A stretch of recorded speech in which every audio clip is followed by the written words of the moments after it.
Field of 68 After Dark.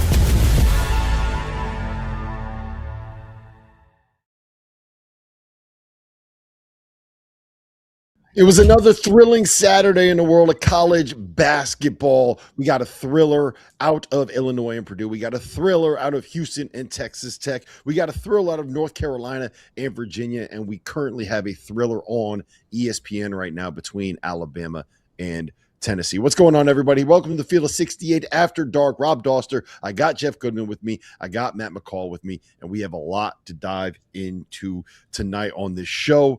Kentucky is rolling again. UConn found a way to survive. We're going to have to ask McCall about his Gators and what's going on down there in Gainesville. And, of course, we got to talk about Kingston Flemings and the performance that he had and JT Toppin overcoming it all in a thriller down there in Lubbock. But we are going to start, Jeff, in Champaign. Keaton Wagler, 46 points in Mackey Arena, an 88-82 win for the Illini in a game where someone on this very network last night said there was no possible way that Illinois could walk into that building without Kai Boswell and get a win. What does it say about Illinois' performance, and what does it say about Keaton Wagler, 46 points? Well, on a night in which A.J. Devonsa went for 43 and Kingston Flemings went for 42, and Cam Boozer did what Cam Boozer does, which is went for 32 and 9, it was an unheralded freshman who stole the show today.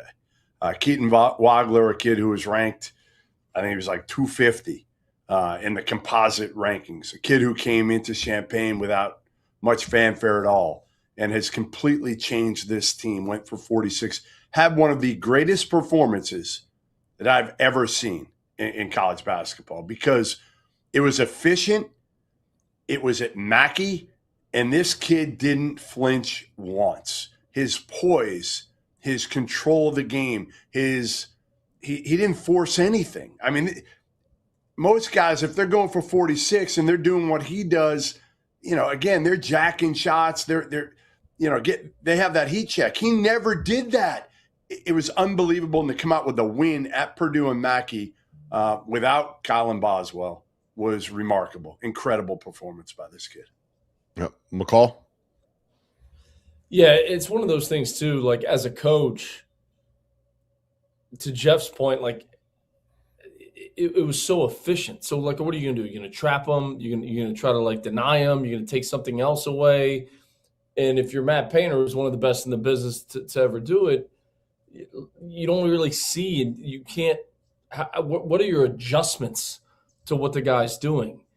And I mean, what a win. I mean, Illinois, I've been saying it for the last 2 weeks. I don't think there's a hotter team in the country. I really don't. I know Arizona, and they haven't lost yet, and we'll get into them in a little bit. But, the way that Illinois is playing and how well they're playing and the ball movement and everything they're doing is impressive. And if you're on the opposing sidelines, it's like, as a fan, you could say, okay, what are you supposed to do? Why wouldn't you take him out? What else are you going to do? How would you take him out? How would you try to slow him down? How would you try to stop him? It was that was an elite level performance from a guy. This is the best freshman class that we've seen. I'm going to say it again, Jeff, maybe ever. When was the last time we saw a class? Yeah, I mean, you can make a case. You can make a case it's up there, especially with days like today, because we never had Keaton Wagler as even in the conversation with all these other guys. He's joined the party. But the other thing that's so impressive about it is there's 26-year-olds playing college basketball right now. Yes. And look what these freshmen are doing. There's 26-year-olds playing college basketball, and these guys are doing what they're doing. That's what's impressive to me. And then another one pops up every single day. So, what that was – and to go into that environment – now, listen, Purdue – Fletcher Lawyer, and Jeff, me and you and Robbie Hummel talked about this the other day. I know he's missing open shots, but it's like another game, struggles. Where's he at right now? What is the issue? You don't want to get into the mental game, but it's become a little bit mental with him. If this Purdue team is going to win a national championship, and I'm not hitting the panic button for them at all, but He has to play better. He has to. Yep. I think I am thought hitting the biggest thing. button. Go Rob, ahead. I think I am hitting the panic button defensively. I do. I think I'm hitting it with Purdue defensively. I just don't think they can win 6. I think they're going to go up against somebody that's going to expose them like Illinois did today. Now, obviously, you need guys who can space it and take advantage of putting in Oscar Clough in situations that, frankly, he can't get out and close out. But you need a certain team to do it. I know not every team can do that, but I think there's going to be one team along the way that does it. Yeah. Well, here's my thing, okay? And I don't know if you are going to be able to do what Illinois did to Purdue unless you are Illinois, right? Like the way that they were able to scheme matchups. Matt, you can attest to this, man. I don't think Brad Underwood really ran a lot of like it was nothing complicated. Like there were no sets. It was we're going to put Keaton Wagler on a ball screen. We're going to figure out which matchup we want. And he's going to go up and set the ball screen. And if they switch, then we're going to have Keaton Wagler playing where we want him in the matchup we want. And if they don't, then you come off that ball screen, they're going to hedge hard, and you could throw it back to the big guy that is picking and popping, right? And if you do hedge hard, then he's so good at trying to snaking that ball screen and finding a way to be able to get to the basket.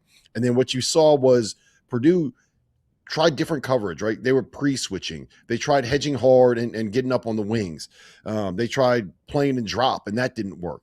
And then the couple times that they were able to actually get through the ball screen and survive it, there were miscommunications. There was one where they swung and they hit David Mirkovic in the corner and he knocked down to 3. There was another one where Ivasic, it was a pick and a pop, and they threw it back to him, and he hit a big one that I think put him up by 5 with about a minute left.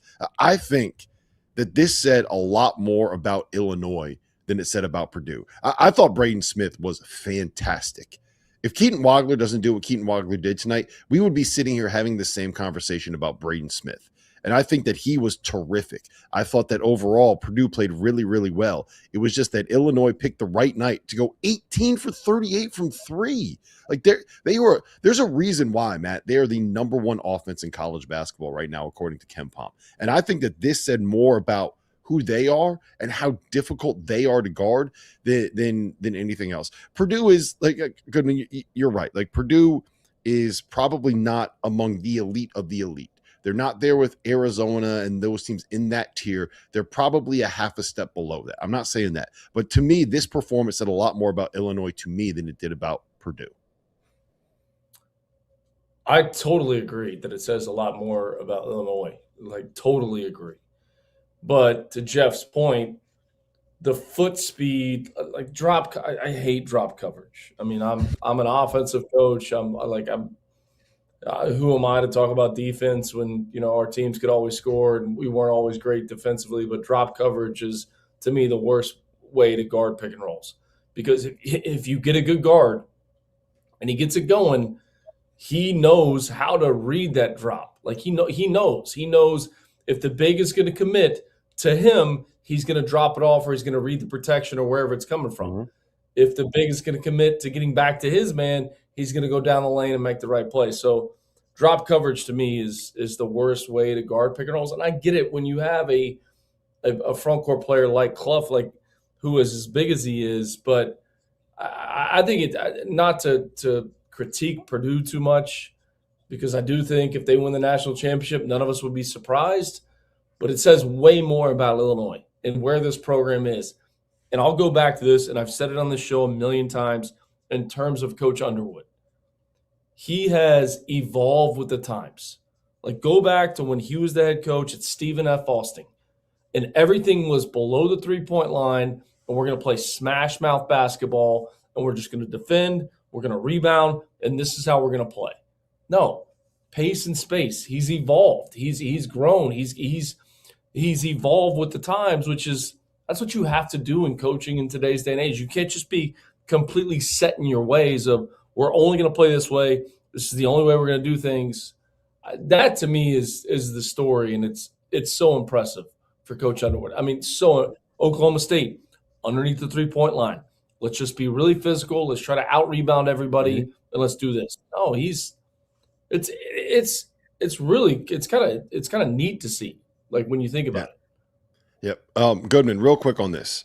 So to me, here's as I went back and I watched this game, right? The thing that I kept thinking about is that Purdue was built like all of these other top teams in the country. They're built like Arizona. They're built like Michigan, where you got a couple of bigs together, right?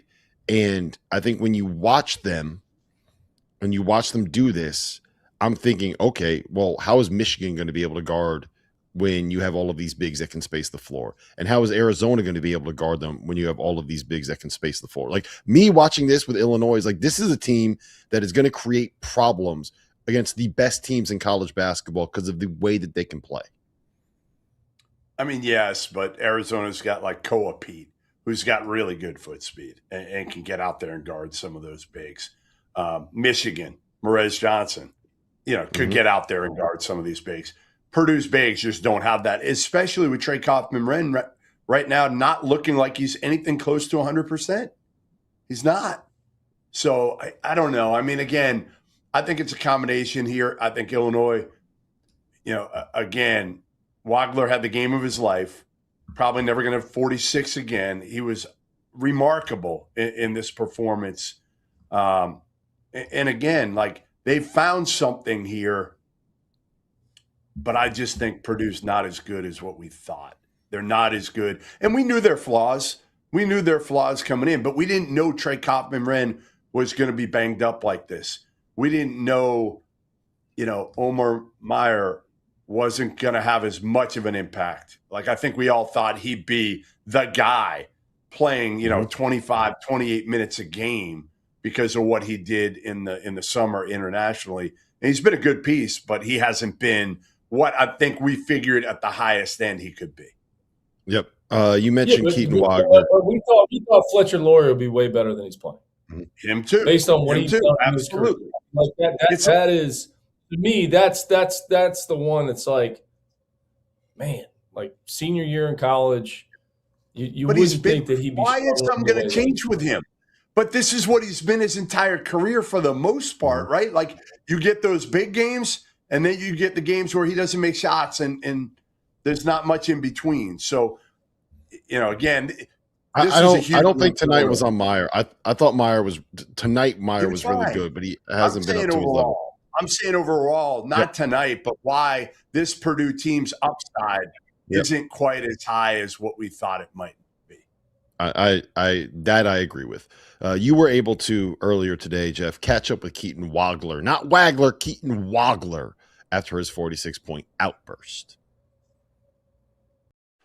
All right, now pleased to be joined by the star of all stars today, Keaton Wagler. And, man, it's been a day of great performances. It's been a year of great performances by freshmen, but I've never seen anything like this, honestly. And I've been doing this a long time. You can see I got a lot of gray hair here. I covered Jimmer Fredette, Kevin Durant, all these guys. It's right up there. What you did today, 46 points, efficient at Mackey. Like, that's the thing, Keaton. Did you realize kind of what you were doing while this game was going on? I did a little bit, but I think I was just too focused and locked into the game. I wasn't really worried about that. I mean, you're without Kai Boswell. You're kind of leader. You're a tough guy, right? I don't think anybody thought it was going to be the Keaton Wagler show, not today and not this year. What's this season been like for you? I mean, again, coming in unheralded for the most part and now becoming what you have. What's this? How do you describe this season? This season for me, I think it's just been a lot of fun. Just being able to grow my game and get better throughout the season. Just being able to come in and work every day, get better, and create a great bond with my teammates. All right, so you played with like crazy poise for a freshman today at Mackey. That doesn't generally happen, especially in a close game like this the whole way through. Give me what rattles you, because like you don't seem to ever be rattled. Give me something that rattles you or scares you the most. I couldn't even tell you. I don't know. There's got to be something, man. Like, what scares you? What do you? My biggest fear, I'm probably scared of heights. That's about it. Yeah. So roller coasters, not good So with. I'm claustrophobic. So all right, we won't put you lock you in a closet. How's that? At least That's Mac good. is pretty big. What did this win mean for you guys? Because you had won 8 straight, but let's face it, it wasn't the toughest schedule in the world over those 8 games. You won at Iowa, that was a hell of a win, but some were the bottom tier teams in the Big Ten. What type of statement do you think this made for you guys that even without Boswell, that you can go into Mackey and get this win? Yeah, it just shows our toughness and our grit as a team. And it just shows, how far, like how good of a team we are. And it shows that, we can contend with any team in the country. Coming in to Mackey, it's one of the hardest places to play because of how loud it gets. And to come in here and get a win against a top 5 team just shows that, we belong with all the top teams in the country. What did your teammates do for you after the game here? Anything? Just a bunch of water flying everywhere. In the face, everywhere. It was a lot of fun. Yeah, it was a lot of fun to watch, my man. I can't imagine what it was like to be playing in that game and that atmosphere, especially with the season you've had. Appreciate it. Keep it going, and I'm sure we'll talk again soon. Yeah, we will. Thank you. Thanks. Keaton Wagler, generational performance, 46 points in Mackey, and he had about 5 words to say about it. So shout out to that kid, man. One of the thing I love about him, and we'll get to Houston, Texas Tech here in a second, but my favorite thing about him is there are no diamonds in the rough anymore.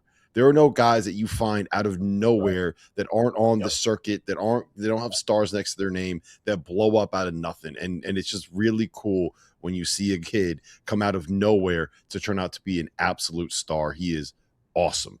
McCall. You got to say he was afraid of heights and he's claustrophobic too. Was it a therapy session? A rough combination. It's called Dr. Goodman. It's called great interviewing skills. Okay. All right. Or terrified of you. Maybe that's what it is.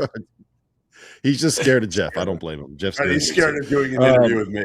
That's probably the worst thing. 17 days ago, Texas Tech went into Houston, and Kingston Fleming scored 9 points in the final 2 minutes as they knocked off the Red Raiders in Houston. Tonight was the rematch. It was revenge, and Texas Tech was ready. JT Toppin, 31 and 12. Jalen Petty and Donovan Atwell combined to hit 9 threes, and they were able to survive, McCall, 42 points and 6 assists from Kingston Flemings, another stud freshman, and a guy that I'm sitting here watching, and I have a very hard time thinking that there are 3 better, if any better, point guards in America than this dude every single time I watch him play. I absolutely adore watching him play. But what does this say for Texas Tech about their ability to get this win? They put up 55 points in the first half against Houston. That doesn't happen. Yeah, and take nothing away from Fleming because he was absolutely outstanding. Like, take nothing away from him. But let's go on the other side of the ball in terms of the point guard and the other team in Texas Tech. Mm-hmm. Like Christian Anderson, man. Like what he's doing every single night. He had 9 assists today. Like there was a game last week where him and JT Topping combined, I think, for 57 points and 17 assists. Like I called it. Is there a better duo in college basketball than those two? And here's what happened tonight, and it was a buzzsaw for Houston. Everybody else stepped up because those two guys have been absolutely outstanding throughout the course of the season. And then you have other guys that step up. We just talked about it in terms of Brad Underwood and evolving as a coach. Grant McCasland. I mean, I coached against him. I coached against him when he was at Arkansas State. I coached against him when he was at North Texas. And it was like going to the dental office. It was like the pace of play, the game's going to be in the 40s. It was awful. Like, it was terrible. And he got the best of me twice when I was at Chattanooga and at UMass. Now this guy is like, hey, man, let's spread it out. Let's play faster, and let's shoot a ton of threes. And they have a duo that, I'll say it again, is one of, if not the best duo in college basketball with JT Toppin and Christian Anderson. What those two guys are doing is unbelievable to me. And to do it against a Houston team that I think both of you guys would agree with this, could win a national championship this year and score 55 points. And like, come on, man. Graham McCasland, Big 12 Coach of the Year. 21, Rob. 21 offensive rebounds for Texas Tech today. Houston allowed 90 points. Like, did you ever think you would say that with a Kelvin Sampson coached Houston team? Yeah, to me, that was the difference today. That was the difference. Mm-hmm. JT Toppin does it every single night. Every night. Top in, not top in. Top in. McCall's got it as a topping on a Sunday or something like that. But I think the other thing is Toppin creates so much attention and the doubles that the others are starting to step up now. Like Atwell and Petty have been really good, and they need to be. Right, Matt?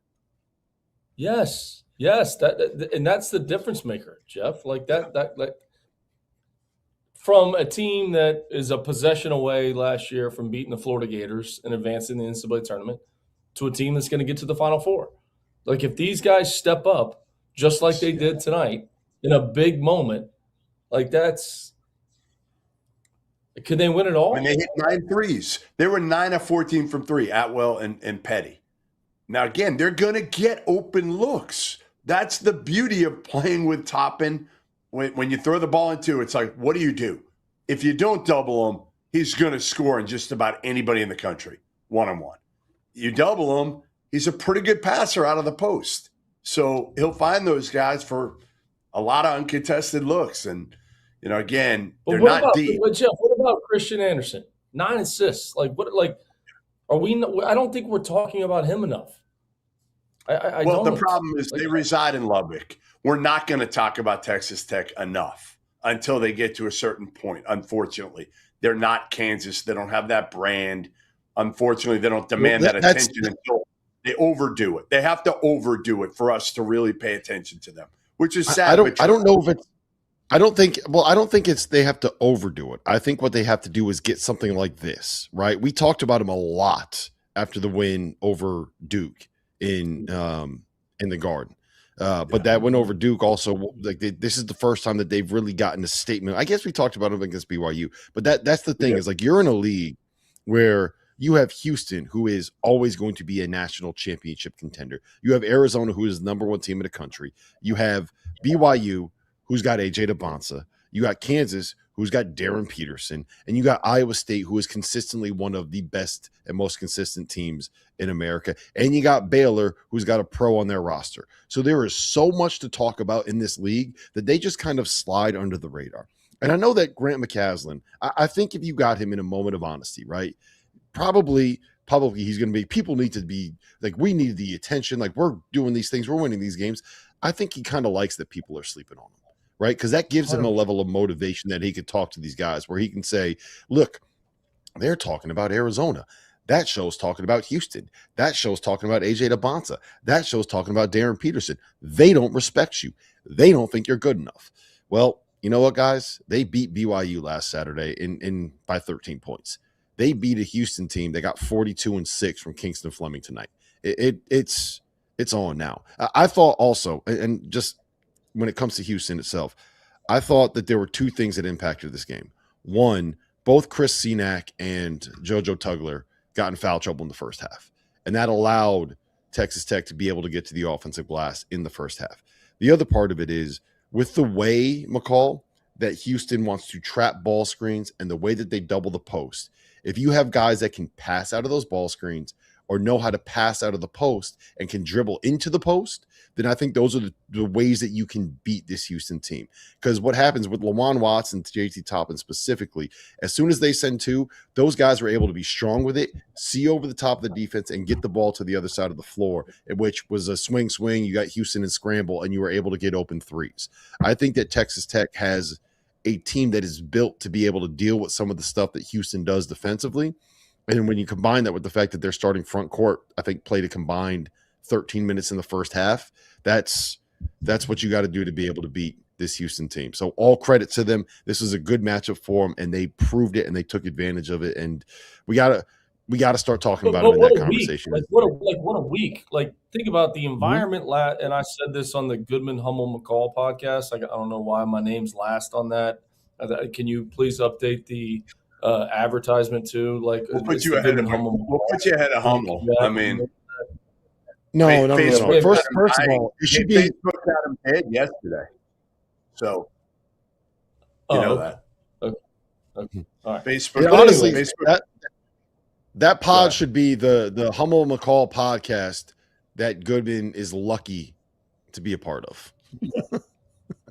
But I said it on that podcast, whatever the name is. I said it the other day, to win a game against BYU in that environment last weekend, then go on the road and beat Baylor the way that they did midweek, and then follow it up again today. Like, is there a team that's had a better week in college basketball than Texas Tech? Like, please tell me one. Like, there's no way. And the attention they've had a hell of a week. They have had an unbelievable week to be able to move on to the next game, because you could have celebrated that BYU win and walked into Baylor and not played well and easily lost that game. Wasn't the case. Scored 55 points in the first half. Then follow that up today against Houston at home. I mean, that's coaching. That's culture. Like, everyone wants to talk about culture. Like, that is coaching and that is culture. And that's why Grant McCasland, in my opinion, is Big 12 Coach of the Year. That's no knock on Tommy Lloyd, because they haven't lost yet. Probably it'll be a 1A, 1B in terms of that, which that's another game I'm sure we're going to get into. The fact that I don't know that we're talking about Arizona enough. I don't. Well, they haven't played anybody good in a while. That's the problem. That is, it's going to get tough for them starting. They're still winning. BYU. They go to BYU. I get it. But we're not going to talk about them when they beat West Virginia. Like, we're just not. It doesn't rank. What would you rather talk about? Texas Tech, Houston, or West Virginia, Arizona? Which would you rather? Yeah, or the week that Texas Tech has had. Yeah, I mean, that's a better story in the Big 12. Like, if Arizona starts playing some good ones, and they did early. They did in the non-conference. Remember, Jeff, like, it was one after the other. Listen to this stretch. We're going to talk about Arizona. February is going to be Arizona month. They are at Kansas, Texas Tech home, BYU home, at Houston, at Baylor, Kansas home, Iowa State home. In this that's the 7 consecutive games. February is going to be Arizona month. Can we just call it that? Arizona month. Yeah. It's going to be BYU is going to have a hell of a month then too. Like, those are two teams that had easier Big 12 schedules early. Go ahead. With the towel behind you, like, where's your Arizona degree? Where's your diploma? I don't know. He didn't get it. I gotta find it. He didn't get it. It's somewhere. It is somewhere. He didn't get it. He didn't get it, McCall. He didn't get it. 5.5 years. I got it. Yep. Real quick, I want you guys both give me like 30 seconds on this on Houston. Does this change anything about the way that you view them at all? A little bit. I just, to me, again, like you said, the Bigs got in foul trouble. But there's one difference. Like, you still don't really have a big you can throw the ball into. I would love for them to have that. Sinak's not quite that yet. That's not really his game. And obviously Tugler, that's not his game at all. But, man, when you have Kingston Flemings, he's going to give you a chance in every game. And Sharp was good today. Uzan's been the guy that just kind of – I feel like his role has changed and he just doesn't know, like, where his spots are anymore. Like, it took him the second half of last year to get comfortable in Houston's offense, and now it's like they flipped it, and it's obviously now, built around Kingston Fleming. So, they have the potential, absolutely. They just, you can't give up 90 points. So I'd hate to be in that practice. They probably have an off day tomorrow, McCall, but that Monday practice, it's going to be absolutely brutal. What do you think Kingston Flemings is saying to himself right now after this performance? I suck. That's what he's saying. I can't guard a tree. That's what he's saying. Yeah. McCall, 30 They, seconds they, on may, Houston. Go ahead. they may actually practice tomorrow and take Monday off because they don't play again until the 28th. So, I mean, maybe They may go they may twice. practice tomorrow, and I mean, there are no which I rules like. anymore. Like let's get this behind us. Like practice tomorrow. We'll take a day McCall. off. Like we got to put this loss behind us. He should do the Billy Clyde Gillespie practice at Ranger Junior College, which it was 4 in a day for a total of like 9 hours per my sources. 4 in a day. Jeff, they hadn't lost in like a month. Like it's not time to hit panic on Houston at all by any means. They haven't lost in a month. The last time they lost was to Tennessee on a one-possession game, who, by the way, had a big win today. Like that, it's probably the worst thing for Kelvin. Overreact. They went on the road in an unbelievable environment. Shout out to Lubbock, Texas. My mom's from 30 minutes from there. Okay, like it was like they lost the game. That's it. Where's your mom from? 30 minutes from Lubbock. Hobbs, New Mexico. Really? That's 30 minutes from Is Lubbock? she really? I don't know if it's 30 minutes. I haven't been since I was a little boy. I mean, I think you're. I'm figuring this out right now. Hobbs, New Mexico to Lubbock. Hey, Hobbs, New Mexico. McCall, my mom grew up in Santa Fe. How about that? Small world, huh? Wow. I knew I liked you a lot more than Goodman. There you go. That's all it took, baby. New Mexico pride. Even though neither of us are from New Mexico. Minutes. From Hobbs, New Mexico to Lubbock is an hour and 46 minutes. Not 30. I was like 8 years an old. hour 46, Matthew. We used to fly into Lubbock and drive to Hobbs. I thought it seemed a lot faster when I was a little kid. How fast are you going?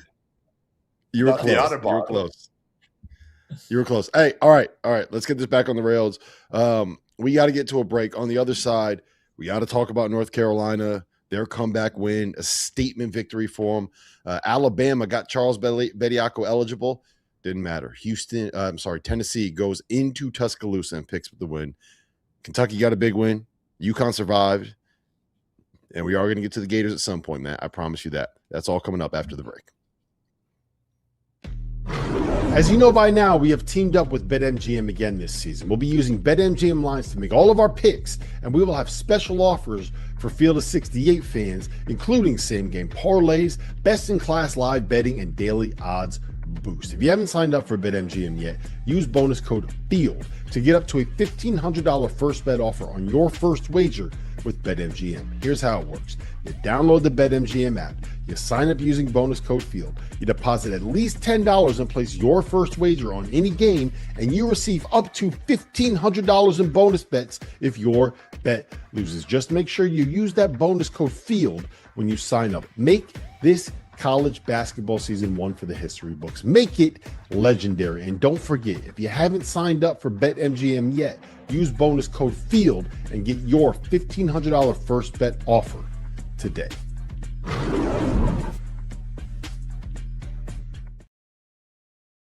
Are you trying to follow everything happening in college basketball? It can be overwhelming. That's where the Field of 68 Daily comes into play. The Daily is your go-to source for recruiting news, game analysis, portal updates, and much, much more. For just $50 a year, you get access to the same information that your favorite coaching staff is subscribed to. Quality content can be hard to find in the college basketball space. The Daily is here to help. Make sure you subscribe today. If you're not a member of the Field of 68's On3 community, make sure to go check us out. Get access to all of Jeff Goodman and Rob Dauster's written content, including coaching carousel breakdowns, info on who is and isn't entering the transfer portal, insider recruiting information from none other than Joe Tipton, X's and O's analysis of all the teams in college basketball, and access to our message board community. A 7-day trial costs you $1. The Field of 68 On3. Get the scoop. Welcome back, Field of 68 After Dark. Rob Dauster, Jeff Goodman, and Matt McCall. We got a lot to get to still tonight. We just broke down the Illinois win at Purdue, and we talked about Texas Tech knocking off Houston. Goodman, to me, And I told you this before as we were kind of planning out this rundown, and you called me crazy. But to me, the biggest win of today, and maybe the most impressive team performance of the day, was North Carolina getting themselves down by 16 points to Virginia in John Paul Jones Arena and find a way to come back and win that game. You got 20 from Caleb Wilson. The headline for me, honestly, was 17 from Jaron Stevenson. He went to work in the second half. Luka Bogovats had 14 off the bench as well. Seth Trimble went for 16. It was an 85-80 win for North Carolina, a game that I don't think any of us thought the Tar Heels were going to be able to have a chance to win. What'd you make of this win for North Carolina? I mean, you didn't give them a chance in hell of winning this game. And it looked like you were right. You were celebrating midway through the first half that your prognosticating skills were going to be correct. And then Sam Lance ruined it for you. Let's be correct about this. Let's be honest about this. I was not celebrating anything. Sam Lance mushed it. He did. He absolutely did. He's a mush. This was a huge win, though. The second half, like you said, Jaron Stevenson, the local kid from Chapel Hill, scored all of his points in the second half. I thought Derek Dixon was huge. I think, to me, he's kind of the X factor, the key for this Carolina team, because you know what you're going to get out of Caleb Wilson every night. Visar didn't have a great game today, but he's still really good. And Trimble is Seth Trimble. So they need some good point guard play. Dixon gave it to him tonight when he was out of the game. I thought that's when, Virginia went in their run a little bit. But I think the biggest thing was, again, how they guarded in the second half. They guarded. Like, they were horrible in the first half. It looked like the Bay Area trip all over again. And then they came out with a sense of urgency, and they played really good defense on Virginia, didn't let them get going, didn't let them make threes. And if they do that, they can beat most teams because, again, we know how good their front line is. But I think it's Dixon and their defense, and they got that in the second half with, obviously, Jaron Stevenson. Matt?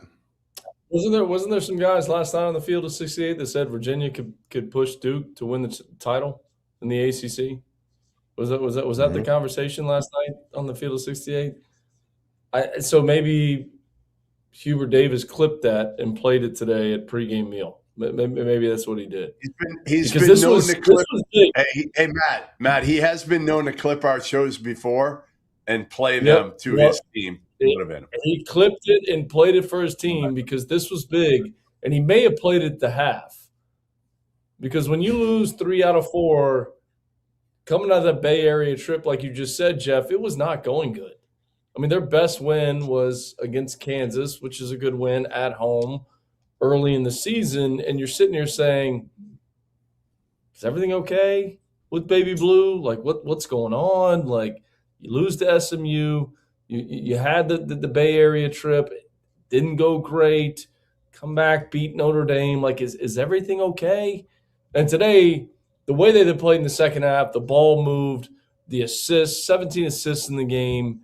It was – I don't want to say it was a season-defining win just in terms of, like, shifting, like, the direction you're going, but kind of is.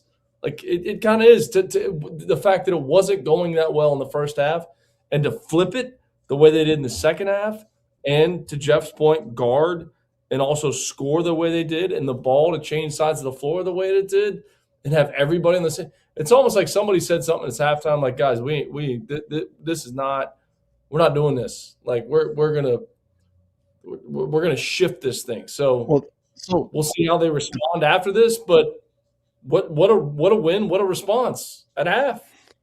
Yeah. So for me, the defensive issue, it's so important for North Carolina because I don't think that it's like you're not just talking about defense on one side of the floor. You can't talk about North Carolina's defense without also talking about how it impacts them offensively, because they get the reason they were able to make this comeback, guys, is because they were able to get out in transition, forcing turnovers, getting layups, getting stops and defensive rebounds, and being able to push the ball and get easy shots in transition, right? Not having to face that set defense, not having to face it's weird watching Virginia play now because of what we're used to with Tony Bennett and Ron Sanchez. but there's only 4 other high major programs that press on a higher percent of their defensive possessions right now than Virginia does. And when you're able to get the ball off the rim or off a turnover and go instead of having to take it through the net, get out of bounds and pass it in, and then dribble the ball up and take 8 seconds to get over half court and then try to run something, it's such a difference in what you can be offensively. And we saw that. Virginia kicked their ass in the paint in the first half, point blank period. Tista Ritter was awesome. They were able to get touches for Grunlow down low, and Virginia was able to get to the offensive glass. And I thought that North Carolina did a much better job getting stops, ending possessions, and keeping guys out of the lane. And that turned into shots and layups at the other end. And then they kind of got in a rhythm. And then once they were able to, Virginia was able to get a little bit more settled. North Carolina had some confidence going. They were able to get Jaron Stevenson on like those mid-post ISOs. He had a couple monster threes as well. But to me, it was all about the ability to get on the glass, to force turnovers, and to get in transition and get easy shots. And I think that's the difference maker for this North Carolina team. Yeah, and it was big because of what was coming next, I think, too. Because if they lost this game, and again, it looked like after the first half, they had 2 big threes at the end of the half, too. I think one was by Dixon, one might have been from Bogovic. To cut it to like single digits.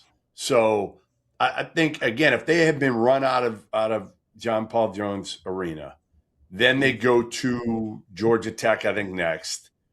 That's a game that who knows. Then they get Syracuse at home. Then they get Duke at home.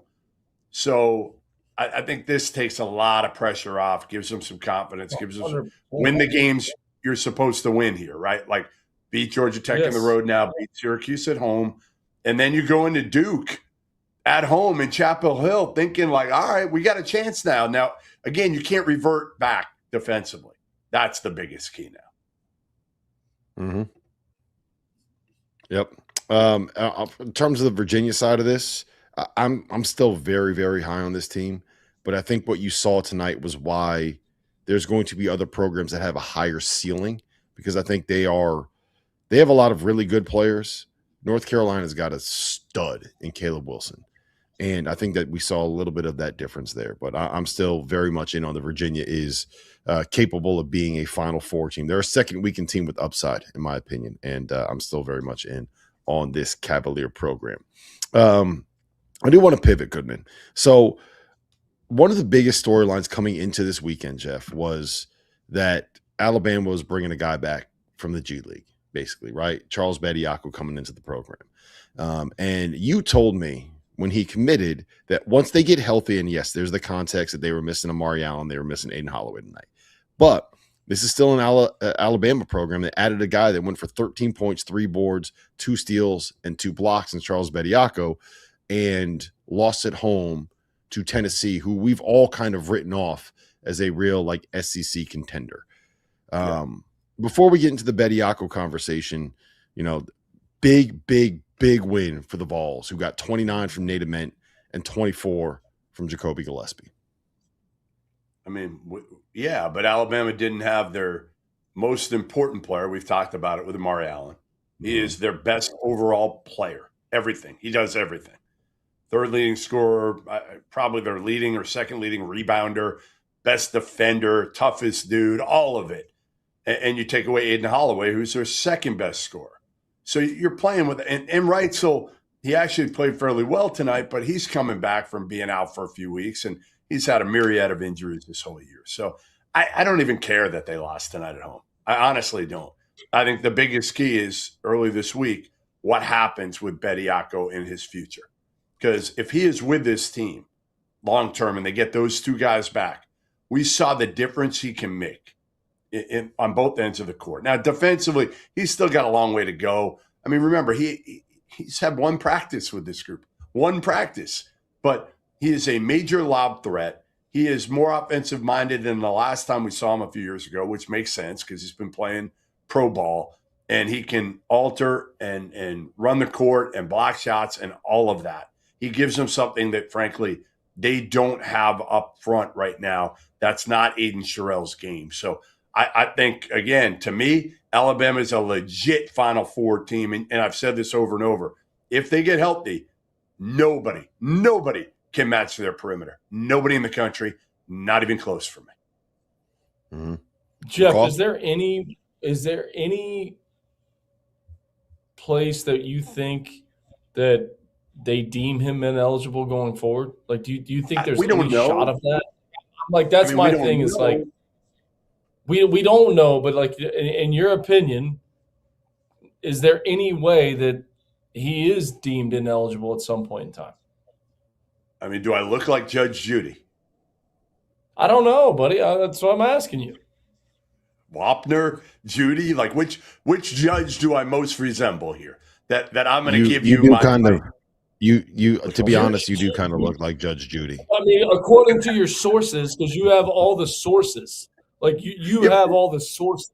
I don't have legal sources, and for all my sources. I don't have those. All I'll say is Connor Hickman got a temporary restraining order down here in Charleston, right? 2 months ago. He's still playing right now at Charleston. So that's the extent of my legal opinion within this realm is Hickman's still playing right now for Charleston. So I would say the odds are probably fairly good that he's still playing, but I don't know. I mean, the NCAA is certainly going to challenge this one and go hard at challenging it. I just don't know if they're going to win because their track record is like, I feel like they're like 0-200 when it comes to winning anything in court. Mm-hmm. Yeah. My gut says, McCall, that they wouldn't give that temporary restraining order if you weren't eventually going to rule on their side. So that's kind of where I'm at with it. And I think Goodman, I didn't really know what to expect with him. And we talked about it yesterday on a preview pod, but the way that he moves is just different, right? Like I thought that this might be a James Najee situation where he comes in and it's the athlete and you can think about it and like, oh yeah, it's great. You got this lob threat, but like, can he actually catch the ball? Well, Bediako comes in the very first play that he touches the ball. It's a lob to him. And he had another one where it's like he went up with one hand. He knows the system. Yeah. The one that made me, McCall, the one that made me stand up was it was supposed to be a dribble handoff, and he faked the dribble handoff and took one dribble from the 3-point line and dunked for an and one. And that's what, like, I was sitting here, I was like, I just saw the lobs. I was like, I'm going to argue against Goodman no matter what he says. I'm going to push back. I'm going to say, Goodman, you're dumb. You have no idea what you're talking about. And then he faked the dribble handoff and took one dribble and dunked on someone's head and got an and one. I was like, hey, you know what? I think I just lost his argument. Right. Don't you think if Bediako plays 25 minutes a game, which I don't know if he will, but let's say he does play 25 minutes a game, don't you think he can average 10 and 7? Yes. Yeah. Right. Yeah. And that's a game changer for an Alabama team that has like 6 guards. There's 6 guard again. Right. Yeah. Right. Well, 25 minutes. Yeah, he did, but they're missing 2 guys. They're missing 2. Yeah, no, he's probably not still. Yeah. The thing about the SEC this year, right? We've had this conversation, it feels like 17 different times, and it's probably because there is no best team in the SEC. But Florida lost at home today. Alabama lost at home today. Currently, the team that is sitting all alone in first place in this conference is Texas A&M, who beat the brakes off of South Carolina tonight. Matt, before we kind of get into the SEC at large, Florida at home, rough first half. They dug out of the hole, but they couldn't quite finish the job. They were down by as many as 18 in the second half. I think they took the lead. I think they were up by 2 at one point with about 6 minutes left, but they weren't able to finish that thing out. What happened with Florida tonight? I mean, I think that, first of all, let's give credit to Keyshawn Hall, like kind of a basketball journeyman. He's been in a lot of different schools and, ending his career here at Auburn, and the job that, the performance that he put out there on the floor today was unbelievable. I thought the athleticism, like this is, first of all, Florida's margin for error is very small. It is very small because Coach Golden's not going to go deep into the bench, and if Condon's not going to play well, which today he was really bad, if Lee's not going to play well, which today he was really bad, and you can tell that Coach Golden benched him. If Boogie Flan's not going to play well, like Tommy Houck's going to do his deal, Chinleyu's going to do his deal, but there's very little margin for error. Everybody else has to play to their capabilities because he's only going to play 8 guys. Like that's what they're committed to. If Lee's not playing well, Klavzar is going to be in there. And tonight was a little bit of a buzzsaw. And I thought the athleticism, I thought the size overwhelmed those guys. And I mean, statement win for Stephen Pearl. Yeah. Hell yeah. Like, early in his career, you know he's feeling the pressure. They've lost some games. Like going in, I mean, it was sold out. I mean, my family was at the game. Like it was an unbelievable environment. And Auburn goes in there and overwhelms Florida. But the margin for error. Were they the ones calling Stephen Pearl those names? My mom, Jeff? No, my mom wouldn't do that, Jeff. My mom and my sister? No. No one from Hobbs, New Mexico would dare call Stephen Pearl those names. They wouldn't do. That's the first time they've won in Gainesville in 15 straight. 16. They've lost. 16. Yeah. 16 straight. It's a long time. Unbelievable. But, Jeff, don't you agree the margin for error for Florida is very small? Whereas in last year, Tommy Houck's coming off the bench. Denzel Aberdeen's coming off the bench. Walter Clayton Jr., Elijah Martin, Will Richard. They don't have – there's very little slippage. And they were playing great coming into this game, and you're sitting there saying, is Florida the best team in the SEC? And then to see the way that they performed today, and Coach Golden seemed like he was frustrated with some guys. But Condon scored 1 point. 1. And Lee struggled and got overwhelmed athletically. So that's the thing with this Florida team. Like, yes, they look great against Tennessee and blew them out, but they have very little margin for error. In our fielding the 68, in our last fielding the 68, no SEC team was above a 4 seed. There were 3 4 seeds, Alabama, Vandy, and Florida. But none cracked the top 3, which is kind of crazy after last year. But it just shows I still think Alabama has the highest upside out of all of them. I just believe that. Now, again, Arkansas might have the best player in Darius Acuff Jr. I mean, he was fantastic again. In a day of the freshmen, I think Acuff shined, just not quite as bright, but he shined again today. To me, I just, again, I keep going back to it. Alabama's just got that where Florida doesn't have it with their guards. They're so reliant on these 2 guys. If Alabama doesn't get it out of one of their guards, other than Filan, Filan's going to bring it most nights. But some of these other guys, like Houston Millett is awesome. Awesome. He does everything. Like all those 50-50 balls, he moves the ball, he can make a shot, and he's like their 4th best guard. I'm coming around to that idea. The one thing I'll say about Florida is this. When they can get out in transition and they can get on the offensive glass, that's when they are really dangerous, right? But to do that, they have to get stops and they have to be able to get offensive rebounds because they are not going to get a ton in half court against a set defense. That's just not how this team specifically is built. And they didn't get an offensive rebound for the first 13 minutes of this game, right? I'm not sure what they finished with, but they didn't get one for the first 13 minutes of this game. And they couldn't stop Keyshawn Hall because he's just, they don't really have a great matchup for a guy like that defensively. So Keyshawn Hall goes for 22 in the first Ingram half. is the guy that should be, but obviously he's not ready to play. Yeah, and honestly, like they probably should have put Tommy Hawk on him a little bit or whatever it is. They could have put Gary Payton on him, prime Gary Payton. Keyshawn Hall, when he gets going, like he's capable of putting up 20 and a half. He's a great player and he got hot. Like sometimes that happens. But Florida, to be able to win, they have to get easy points off of second chances, easy points in transition, and frankly, you can't miss that many free throws, right? So I think that's really what it was. The easy points that they can get, the gimmies, they weren't able to get the gimmies that they normally get, and they had to rely on doing stuff in the half court, and that's just not what this team is built to be able to do. And sometimes Jeff, that's and Rob, I want to bring this up too. When Condon's struggling that bad, and you have a guy like Keyshawn Hall who's going off like that, and I know Coach Golden's committed to playing Tommy Houck at the 3, but if Condon's not playing well, if Handlogin's not going to give them anything, put somebody else in the game, move Houck to the 4 and play Chinleyu at the 5, and then defensively maybe to slow Keyshawn Hall down. Maybe that would have worked in the game.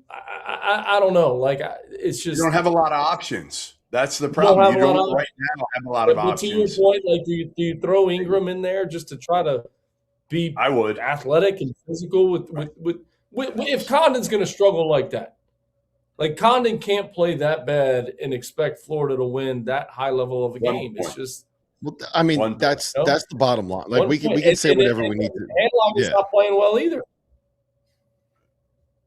No, it's more Condon. Like, Handlogin to me is it's kind of found money when he plays well, right? Because you're expecting something from Ruben Shinyelu, and you know what you're getting from these other guys. And then when Handlogin comes in for his 8, 10, 12 minutes, whatever it is, like, that's found money. But this team is built around the idea that you have a 4-man that is a potential first-round pick. And when he doesn't play like a potential first-round pick, you can't pivot from that. You know what I mean? And that's kind of what it is. And there's going to be nights where your best player doesn't play well. Like, it's college basketball, man. This is what it is. So I'm not going to read too much into it. If they string together a couple of performances like this, then I'll get a little bit more worried. I'll also say there's a reason why Auburn was a preseason top 15 team.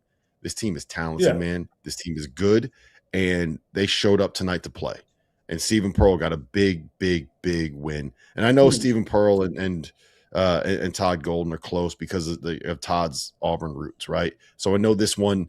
Is that one that feels good, Stephen Pearl, to get that win because you get it over your buddy? Is it one that hurts a little bit because you're beating your friend? Yes, but it feels good. Yes. No, it feels good for him. And I know they're friends. And I hated competing against Anthony Graham. Wait. Todd Golden won a friggin' title last year. Like, come on. If you're Stephen Pearl, you're like, you're looking at him when you're shaking his hand, being like, dude, you won a title. I don't give a shit. I needed this one. I needed this a lot more than you did. Bid collusion, Goodman. That was a little bit of bid collusion right there. So big win for Stephen Pearl. Shout out to him. And I'm still saying that Florida is has the highest ceiling in the SEC, but I'm starting to come around on Alabama with Bediako is a different conversation if he's going to be this good. I'm still on Florida, but it's a lot closer now, assuming that he's able to get healthy. We have a lot more to get to, guys. We haven't talked about UConn yet. We haven't talked about Nebraska yet. The thing that Goodman is the most excited to discuss is St. John's and Rick Pitino, the Pitino versus Pitino battle for the 900th win. It's your favorite thing on the planet. Georgetown with an epic comeback. Louisville gets Michael Brown. We're going to talk about that here. And, of course, Kentucky picked up a big win, 5 in a row. Kentucky is a game out of first place in the SEC, and we were ready to cancel their season. All of that and more coming up in the afters.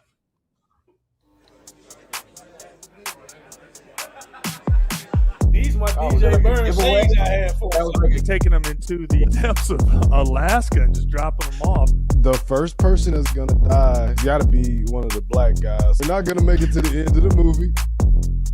That's like asking somebody do they want to get a prostate exam or a damn gunshot wound.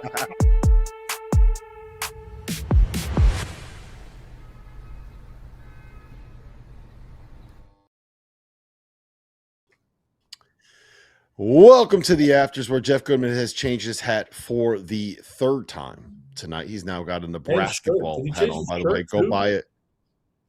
No, it just looks a different color because he's got the red hat and orange shirt. McCall, someone's got to teach this guy how to match. We got Daddy Brad, baby. Daddy Brad. You can buy it at the merch store, Field of 68 merch store. And get you a Nebraska ball T-shirt too. I'm still wearing my Let's Field start- of 68 hoodie that I got like 2 years ago. Can I get some new gear, please? Whatever you need, McCall. You know what? I'm going to come give you on. the code that allows you to get stuff for free from there. All right? Do you want the code? I'll give you the code. You can go to the store and have at it. Just go attack it hard. You got to get me one of those Michael Jordan golf course hats, though. We do that and we're good. We'll call it even. Yeah. Let's start in the Big East, and we'll dance around the Big East. There's a couple games in the Big East that we need to get to. The first one I want to discuss is St. John's and Xavier. And the headline here is going to be Rick Pitino got his 900th win. He did it against his son. He did it on the road. And we'll get to that. Those storylines are always fun to get into. But I think the bigger talking point here, McCall, is that St. John's has now won 6 in a row. And they came back from as many as, I believe it was 16 points down on the road against Xavier to pick up this win. What do you make of this victory for St. John's, and what is it like getting win number 900 in the same building as your son who's coaching on the other sideline? I can't even imagine. Like, I don't like beating my son, like running around our house. Like, I can't even imagine, like, you know, what that felt like for their family, and, you know, pretty special moment for them. And listen, Richard Pitino's doing an unbelievable job with this team, and they are not as talented as anybody in that league. It's not even close. But the adjustments that St. John's has made coming out of that Providence loss, which was a bad loss, and Bryce Hopkins coming out of that Providence loss has played on a completely different level. He looks like the Bryce Hopkins that we saw 2 years ago. I mean, that's the way that he's playing. And Coach Pitino is initiating offense through those two bigs. He's allowing those two guys to facilitate because both of them are probably their two best passers on their team. And I know Jeff loves to talk about how they don't have a point guard and they don't have a true point guard. But, all right, if you don't have a true point guard, let's just play through our two best players. And that's what they're doing. And Bryce Hopkins, Zuby Ejiofor has been outstanding all year, but Bryce Hopkins coming out of that Providence game has played at a completely different level, which is why this is what we thought, that they were a Final Four contender if he was going to play at this level. So I'm not putting them in that category in terms of a Final Four contender, but that Providence loss may have been the best thing that could have happened to the St. John's team. Yep. I mean, again, I don't trust their guards. How's that? Ian Jackson was great in the first half. Darling's made some big plays. What was Pitino's quote today about Darling? What was it? Did you see it? No, I didn't. Yeah, his balls are as big as church bells. I mean, he's made some big time plays down the stretch in the last few games. But again, I don't think you can win without. I don't think you can win at a high level. You can beat Xavier, who's not a tournament team, but I don't think you can beat really good teams in the NCAA tournament without a point guard. You could try to run your stuff through Hopkins or Zuby or whoever, or Dylan Mitchell. I don't think it. I don't care who you have coaching the team. I just think it limits your ceiling. And they shot it fairly well today. They're not a great shooting team either. So I think they have too many deficiencies. And again, their record's going to look gaudy in the Big East because, frankly, the league isn't very good this year. So there's going to be separation. But that does not mean I'm going to get carried away like Rob is and starts, banging my chest saying St. John's is back, because they're not. They're not back. Well, define back. So there was a while where it looked like they weren't. No, I don't think they're a Final Four contender, but I think they're back to being a top 25 team. I think they're one. Yeah. But we never said, but preseason, that's not what we were saying. Preseason, we were saying that's not what Gary Parrish was saying. That's not what Gary Parrish was saying. But Parrish said they were the greatest team in the history. Most of the rest of us, I think the consensus, and maybe I'm remembering wrong, and if I am, then someone please call me on it. But I feel like St. John's was more closer to that like top 8 range than they were top 3 or 4. Right? Yeah, like I think they it was were probably 12. Yeah. I think you're right.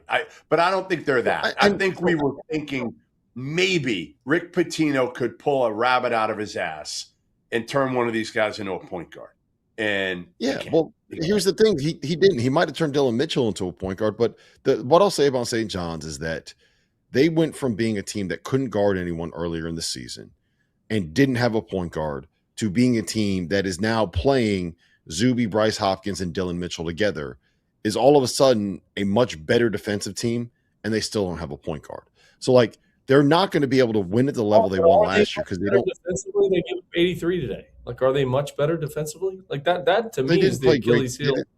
Like, the switching, they didn't play great today. They run it. Like, here's my thing with them getting into a Final Four. If you're going to switch 1 through 5, and we saw it versus Providence, who exploited them switching 1 through 5. If you're going to do it, then where's the help side defense? Like how much, if they run into like super athletic guards that can do it and play off the bounce, much like they did against Alabama, albeit the second game of the season, but they gave up 103 points. Like, if you're going to switch 1 through 5, if that's what you're going to do, I just worry about them making a deep run in the NCAA tournament just in terms of that. Like, if they run into, like, super athletic guards, can Bryce Hopkins guard those guys? I don't think they can, which is why I don't think they're a Final Four team. But there was a while there, right around the Providence loss, we had a conversation on this show about whether or not St. John's would be a tournament team. A tournament team. We were doubting whether or not they could dance. So to me, they're not. It was, I can't remember. I was on the show and I was questioning. Like, what I said was, if the tournament started today, I don't know if they'd be in. I think they'll get enough to get it done. But if they keep playing like this, I think we were wondering whether they were the second best team in the Big East at that point. I think it was a valid question of, like, is Villanova better than St. John's then?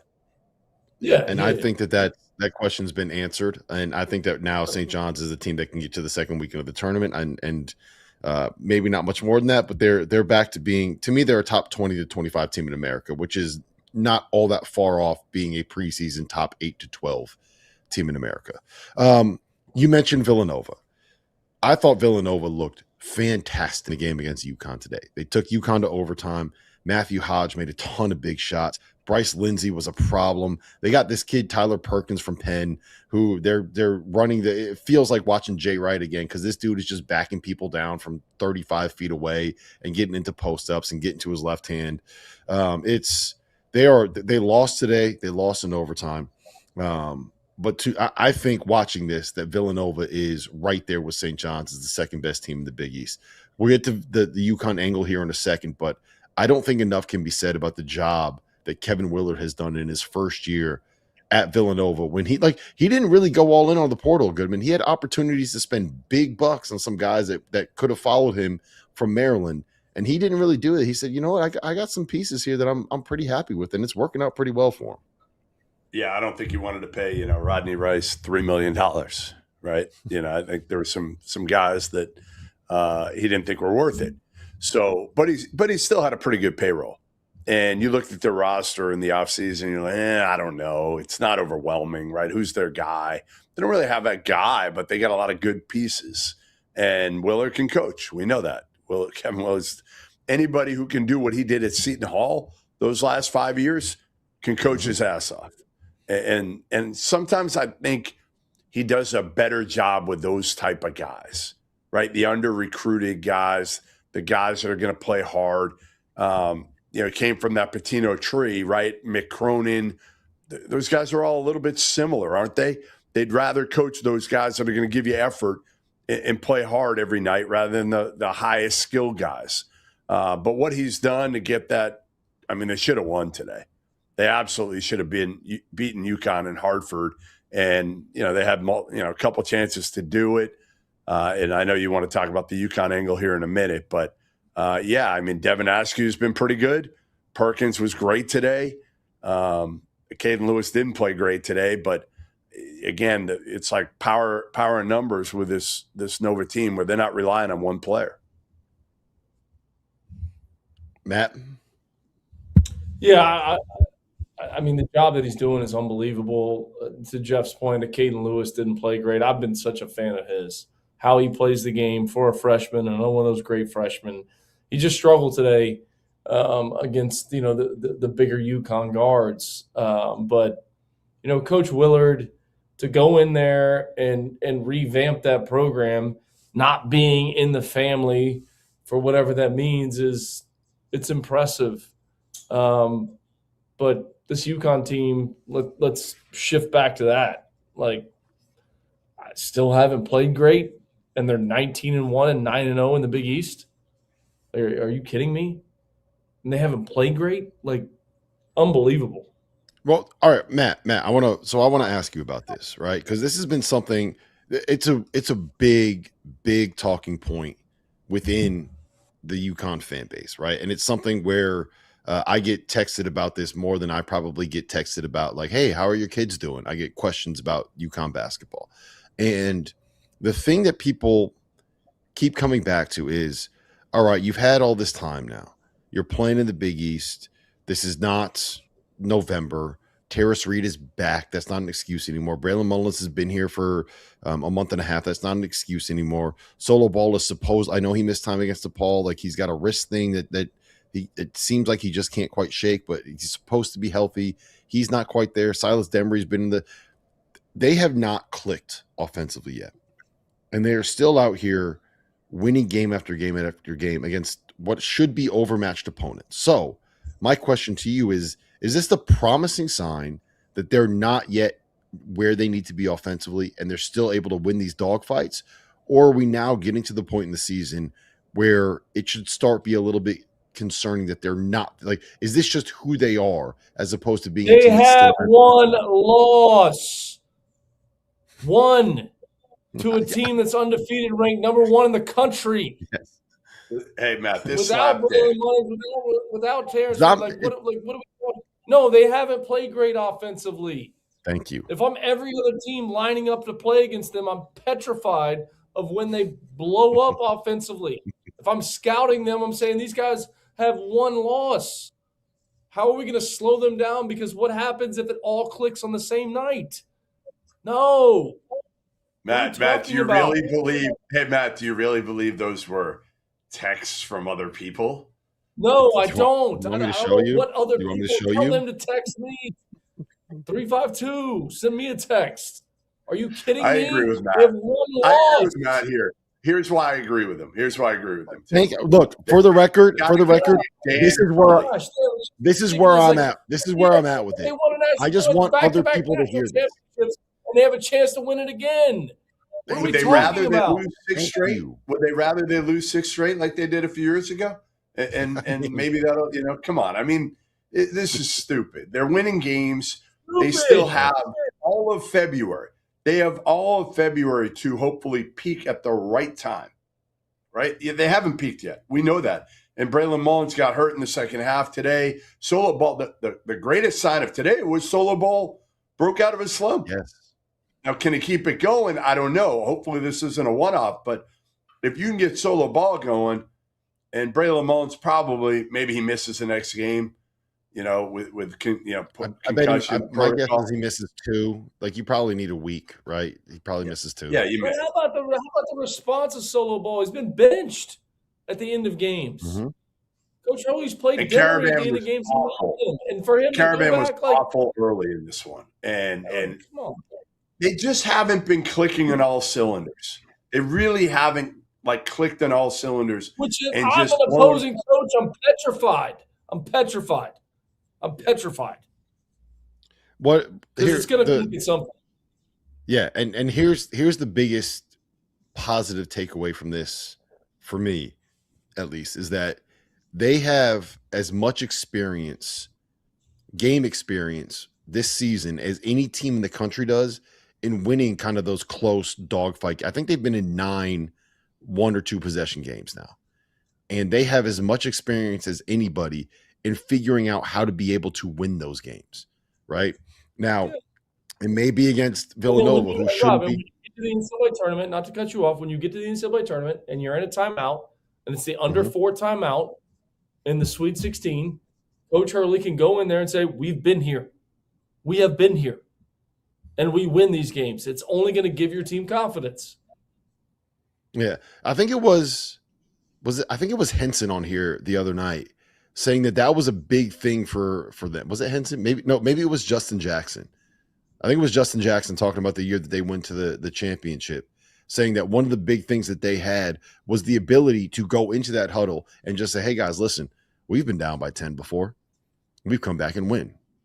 We've been getting our ass kicked in the game, and we found a way to be able to win. And to be able to be in that huddle, not just hear it from the coach and have it be coach speak, but to be able to say it player to player, I think is something that is really big. So I'm glad that you guys said it, because I want other people to hear it, because I'm tired of being called a UConn homer and a happy clapper for saying that I'm 19 You're a happy is something clapper? that should, Is that what they you never call heard you? of a happy clapper? Yes. Yay. Everything is so good. Everything is so great. Why are you hitting the add button on Twitter? Don't do that. Like in the middle of the season, Yeah. you never hit the add button. Like as Exactly. a coach, you don't hit the add button. Don't hit the add button. Don't do that. Yes. Get off the add button. All right. There was one other result in the Big East that we have to talk about, which was one of the Two. no, it's There not were Seton two Hall. other results. No, there were It's not two Seton other Hall. results. Nope. I like Yes. I like Shaw too much. I will only troll Dagan privately. I will not troll Seton Hall publicly. Too big of a fan of Shaheen Holloway to do No, that. you have Shout out to Chris. no. I'm going to overrule on this one. I'm overruling because it's a story.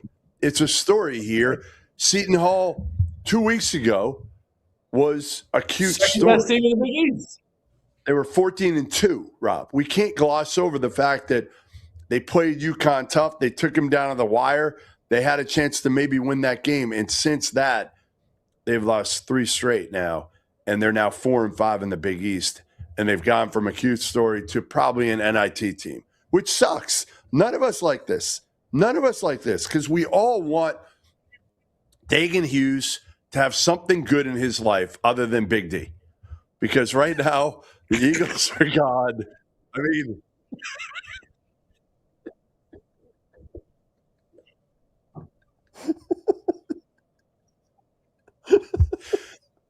Please explain that, Dagan. Please give them context. Oh my gosh. I have to explain Big the D context. is what you're.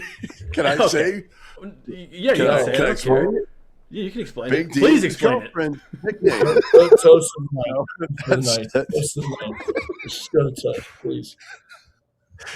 Anyway, let me get back on track here with Seton Hall. All right. Seton Hall is now an NIT team. So they were that cute story a couple weeks ago. Now they're an NIT team. And DePaul is tied with them, by the way. DePaul's also 4-5 after the win today. So DePaul, Butler, and Seton Hall are all tied at 4-5. I assume that was not the game you wanted to talk about. You wanted to talk about the Ed Cooley return game, his third return game to Providence. And this time he comes back from 21 down in the first half. They're dead and buried. They come back and they beat the Friars in the dunk. And that's the only thing I'm ever going to refer to it as, the dunk. And Ed Cooley is victorious. And the game really didn't mean anything for either team in terms of anything other than pride. But what it did mean for Kim English and Providence is this could be the beginning of the end for him, because this is one you had to have. You had to have this one. It was bad anyway, but if you can't beat Ed Cooley when you're up 21 points, that fan base is going to be, they're done with him. I mean, they are, you can sense it. Yeah. They were That's it. booing. They were booing in the boos came out before the game was over. When Georgetown took the lead, the boos came out. And once the boos start coming out like that, not boos like alcohol, like boo, you could hear it on the broadcast. They do booze and alcohol also. They do both there. It's a toxic situation there now with Providence. And that's probably something we can say for the end of the season. I just that had to feel good for Ed, knowing everything that kind of has gone on there. The funniest part about it was our social media guy, CJ Weeps, cooked up a graphic that just said Ed Cooley blessed. Because you remember the quote that he had the other day after a game. We're blessed to be playing for Georgetown basketball. There's more important things in the world happening right now than Georgetown basketball. Do you think that right now there's a lot of Providence fans saying, hey, there's more important things happening in the world right now than Providence Friar basketball? Because if I was a Friar fan, I'd probably be focusing on other things right now.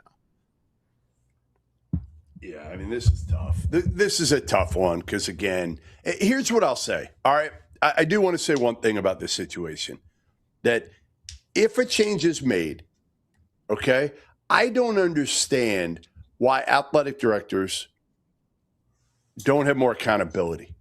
Like, I think unless Kim English makes a huge turnaround here, this is probably it for Kim English at Providence. Year 3, you haven't been to the tournament after Ed Cooley got that program to whereas they were a fixture in the tournament the end of his tenure. But why aren't the athletic directors, not Steve Napolito is the AD who hired Kim English, why isn't he held accountable? Why are some of these ADs allowed over and over and over to make hires after they do not make good hires? I don't know. Matt, you were a coach. You've seen it from both ends. Like, I feel like the coaches get everything, and then it's swept under the rug for the athletic directors. Am I wrong? I mean, no, I don't necessarily think you're wrong. The accountability piece of hires and have you made a good hire and the alignment, and I talk about this all the time. And it's funny because I was on the phone with Jeremy Foley earlier today, like just Which the is good alignment piece. The former Florida AD, The alignment of he the hired coach Billy. AD, and the second that it starts going sideways a little bit, if there's a person that comes in contact with your program that doesn't think you can win, you have no shot. Like you have no shot. The alignment between athletic director and coach has to be there. Like it used to be like lockstep. And you know what? If you make a mistake, if you have a losing season, whatever it may be, you know that guy has your back. And the second that you don't feel like he does or she does, it's hard. And it's hard to win. But I think in this situation, Matt, this isn't that situation. They gave him $10 million. So one thing you can't say is the AD did do what he needed to do to give Kim English the resources. So that is one area where, like, to me, he's a great fundraiser. He's obviously, to be able to raise that money at Providence. I think that's a lot of times why some of these athletic directors continue to keep their job is because of that. Because that's a huge piece of it. Go hire somebody else then. Go hire somebody else. And a lot of times it's a search firm, and I'm not sure those are the guys I'd hire either. But call some people in the business, figure it out. But, like, again, or if you're the president of Providence, maybe you handle it and hire somebody else to make the hire this time, if there is another hire to be made here. I don't know. It just bothers me. It bothers me how these ADs get the accountability a piece. free I get pass. They get a free pass a lot of times. I get it. Yep. Shout out to Ed Cooley, 21 points.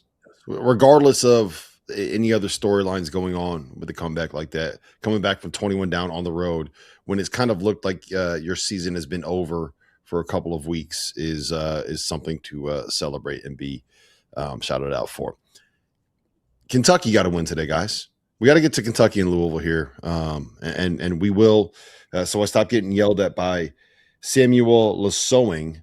We will talk about Nebraska here in a second as well.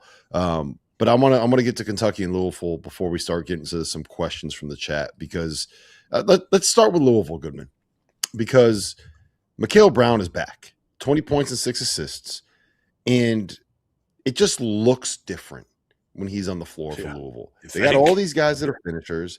They got all these guys that can make, but beyond the fact that, he can go out and get you 20, they have all these guys that can finish a play, whether it's catching a lob, whether it's finishing at the rim, whether it's making an open three. And McCall Brown out there, it just changes what they can do because he creates opportunities for these guys to be able to get those open shots or open threes or easy dunks. And it looks different when he's out there. Yeah, we've forgotten about him. He hasn't been in the court in a month plus. And McCall Brown's, there's a reason he was considered a high lottery pick before the injury. You know, he's a floor leader who can make people better when he needs to.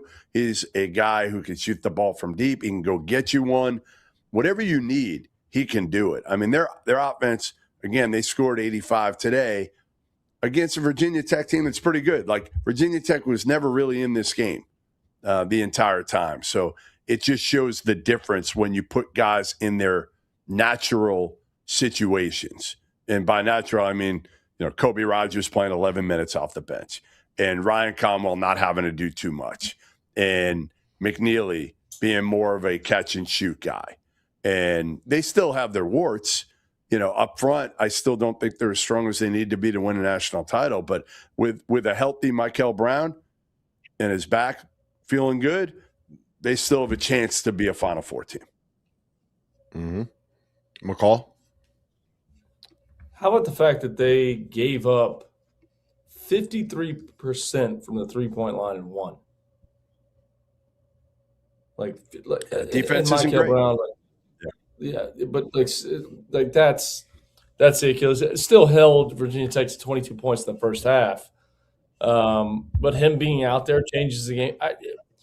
We keep going back to these super talented players, and we saw it with Jalen Lowe. And I had an opportunity to talk to Denzel Aberdeen yesterday on Sirius XM. Like, now that you know he's not in there, your role's a little bit different, and you feel a little more free. You're not looking over your shoulder like that. That's the other thing with this Louisville team. It's like, okay, now he's back. How long is he back? We've seen it with Kansas with Darren Peterson. Like, he's back in, he's out. Like, roles change when you have players of this caliber in and out of the lineup. So great to see him back out there. Completely changes their team, but you just hope it's able to be sustained because other guys' roles change and they're trying to figure out who they are when he is in there and when he's not. Mm-hmm.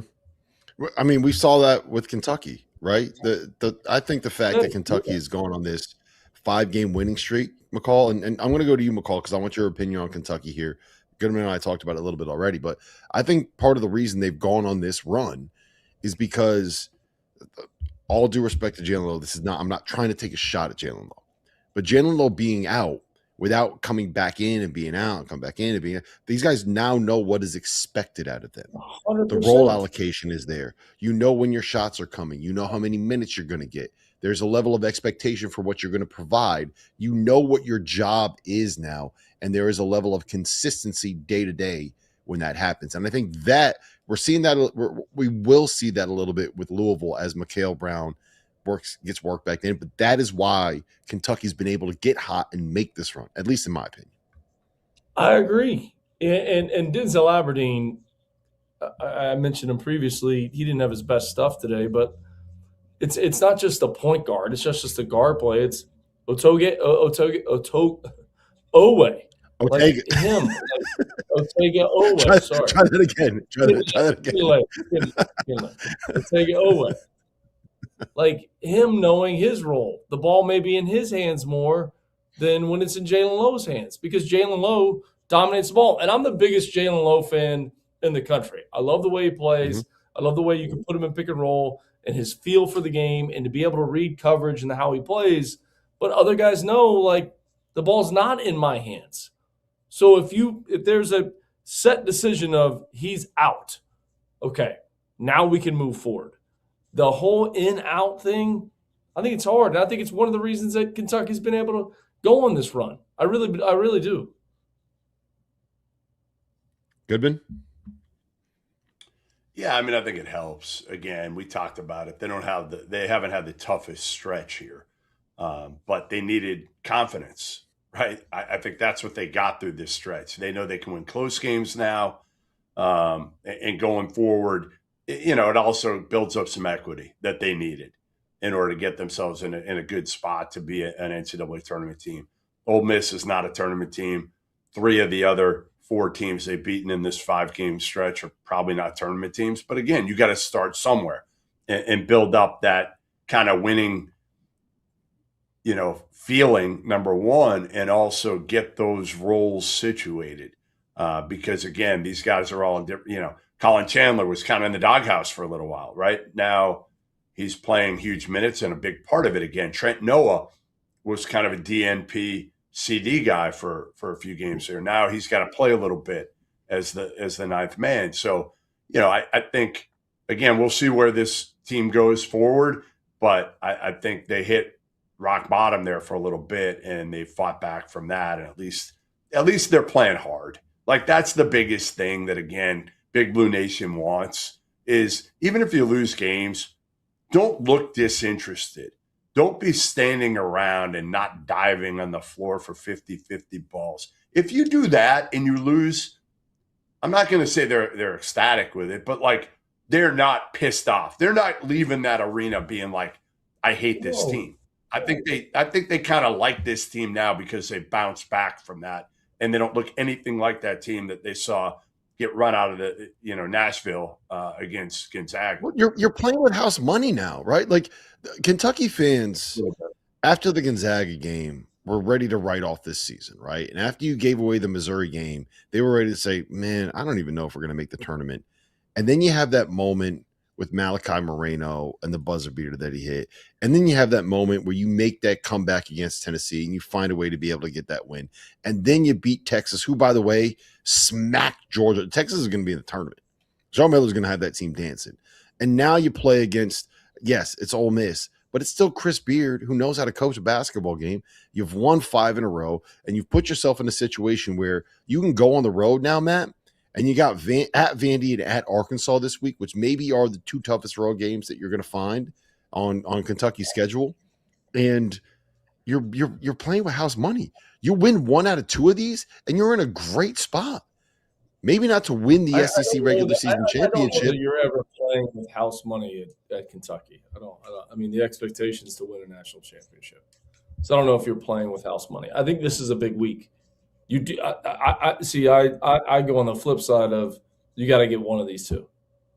You got to get one of these two, or it's going to go back. We're going to go back to negative town. Now, I don't think it's going to be that bad. Right. I don't think it's going to be that bad, but you can't drop both of these. Really? I don't think if you fight. I disagree. You told me to bring my shit tonight. I'm bringing my shit. It's BBN. This is what they expect. They don't expect to get to the tournament and win in the just get to the second. Like, no, they expect national championships. And 2 weeks ago, like, had they lost to LSU, what would we But with this team, I think the expectations have changed a little bit with this team. I think they know this. BBN isn't stupid, Matt. They're not. I think they know this is no longer a championship or a Final Four team. I think now they're saying, like, okay, even if we lose to Vandy and Arkansas, we understand these are 2 top 20 teams on the road. Let's fight and have a chance. And if we lose them both close, we're okay with that. We're okay with that. And let's see what we do at home and against, teams that we have a better chance to really beat. But yeah, I think they know. I'm telling you, everybody will be okay if they lose the Cal. Everybody will be okay. They lose the Cal. Well, you're right. The Cal part of it changes it a little bit, but they're not going to be happy. I'm not saying they're going to be happy. I'm just saying if they compete and they play 2 close games, it's not going to be like the sky is falling again. The sky is falling when they lost to Missouri. Dives on the floor for a loose ball, which he didn't do. I'm glad you got the name right. I'm just glad you got the name right this time and you didn't start stuttering it again. It's like, we've been doing this show for 2 hours now. Look, McCall, I hear what you're saying. I hear the point, and I don't necessarily disagree. But I think that I think you're undervaluing how down Kentucky fans were earlier on this season. and how No, ready I they were think the to kind of shot make against this. LSU changes the trajectory of their season. I really believe it. Yep. It Yep. gives them I agree. confidence. But that's how fast it we- can turn. Yep. We got a couple questions in the chat here. First one I want to get to is a super chat from our guy, Goodman, Zion Olojide. Oh, what's up, Zion? Big Zion. He said, why does Shire get discredited for having talent? Why do people say, just because their only reason he's a good coach is because he's got these great players when we celebrate other guys that are recruiters? I think that's a fair point to make. Not us specifically, but I feel like that's something that people we've never really said it. Yeah, we don't say it, so it's a little bit different. But yeah, now that Zion mentions it, I think it's just the Duke hate. I do. I think there's just a lot of Duke hate that, they're out there thinking, well, he inherited this job from Coach K, and it was all lined up for him, and he hasn't had to do anything. I mean, what John Shire did. Now, again, it was set up in a good way for him because K announced it ahead of time, so at least recruits knew, so was able to get Shire some momentum. But he's done a hell of a job. I mean, again, he's adapted very well so far, kind of figuring out, length has been critical for them. But I think unfortunately, like if you're a Duke fan, you're either getting everything from the interior of everybody being pro Duke, or you're getting everything against you.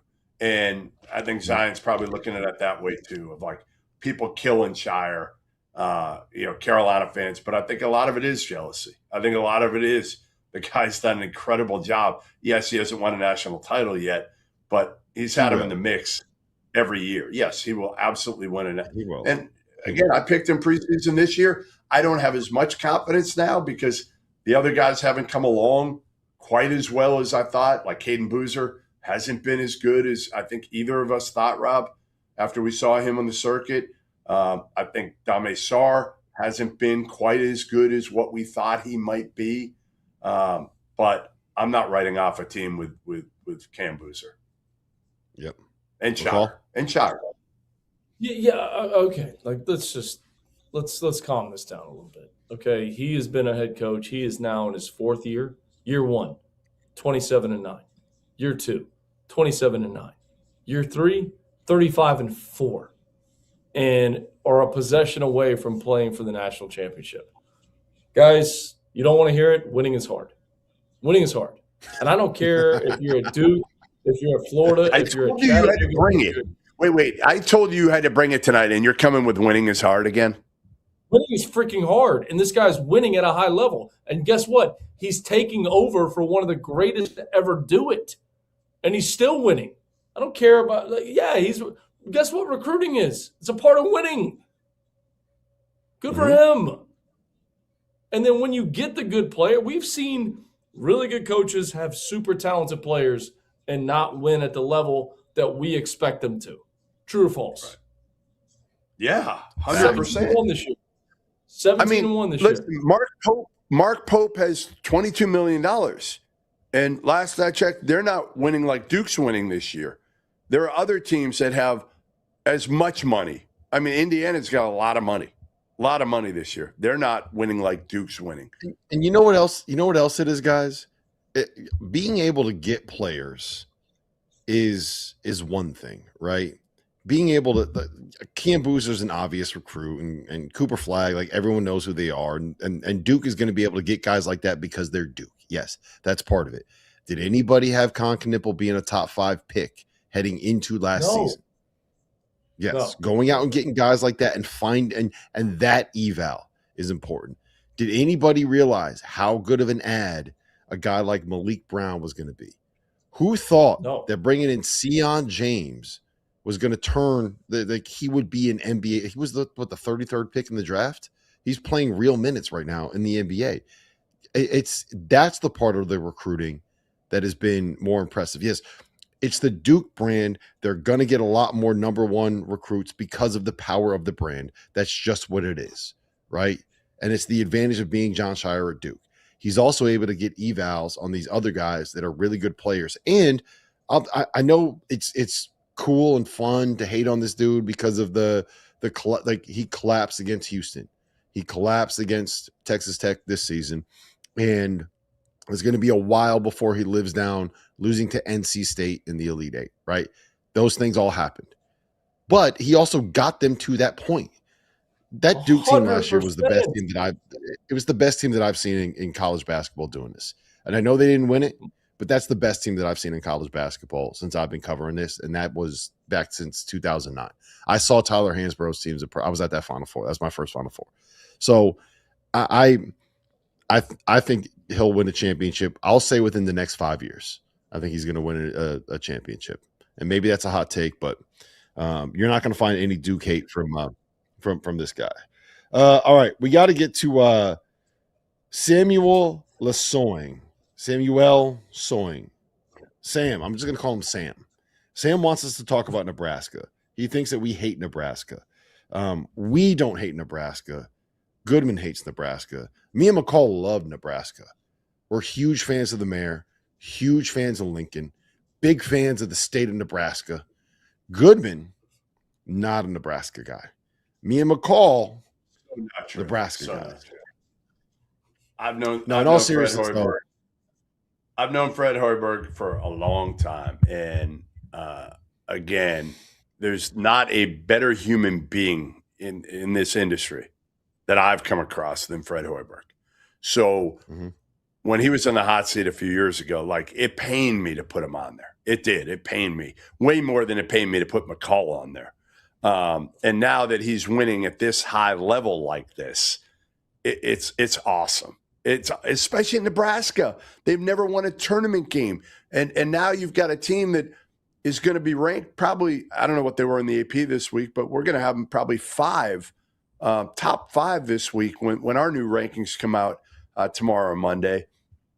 And, I called them a cute story a few weeks ago, and that's not meant to be a slight. It's just, it is, because it's one of those stories that nobody saw coming. It's more than cute. It's more than cute now. It's more than cute. Like this, I agree. This is a team. I was getting there. Yeah. Right. I was getting there. Before I was so rudely interrupted. Sorry. Go ahead. They were a cute story a couple of weeks ago. And they were until they kind of have proven it. Sometimes these teams that win in the non-conference, you're like, you just want to see it in league play. Now they've done it over and over and over. They're 20-0 at this point. And man, like, Sam Hoiberg isn't just a cute story anymore as a point guard. He's one of the best point guards in America now. I mean, this dude, he's tough. He makes every right decision. He makes big plays, and he's got like a team around him that fits, right? I mean, those pieces fit together. And that's one thing. Fred Hoiberg's like really, really smart at that, at getting pieces that fit his style of play, that fit the way he wants to play. And they're always good offensively if he can do that. And now defensively, they're much better than anybody thought they'd be. Matt? Yeah, I think the Sam Hoiberg piece you bring up, Jeff, too, is a good one. I mean, tonight he had 7 assists, 1 turnover, scores 14 points. When your dad is the head coach, that can't be something that's easy to deal with. But when you play the game the right way and you're all about the right things, and when you watch Sam Hoiberg play, and he did it again tonight, the player only cares about one thing: winning. He makes winning plays. And that, to me, is the difference maker. We could talk about Ring Bass. We could talk about Sanford. Like, we could talk about those guys.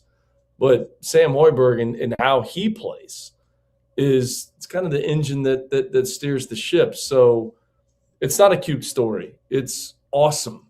Like that's what it is now. Like, throughout the year, the word cute. I think I used the word neat earlier, talking about Brad Underwood in Illinois. It's not neat. No, this is unbelievable to see what they're doing. And kudos to him, because when your back's against the wall, and you can't tell me 2 years ago he didn't feel some heat, or last year he didn't feel some heat. When you feel heat, you know it. And to be able to battle through it and get this team to a top 5 ranked team in the country, there's nothing cute about that. That's awesome. Yeah, they are one of these teams. I still question what their ceiling is, right? They're 20-0, but now they get Michigan on the road and Illinois at home this week. So we're going to know, right? We're going to have all the answers we need as of February 2nd.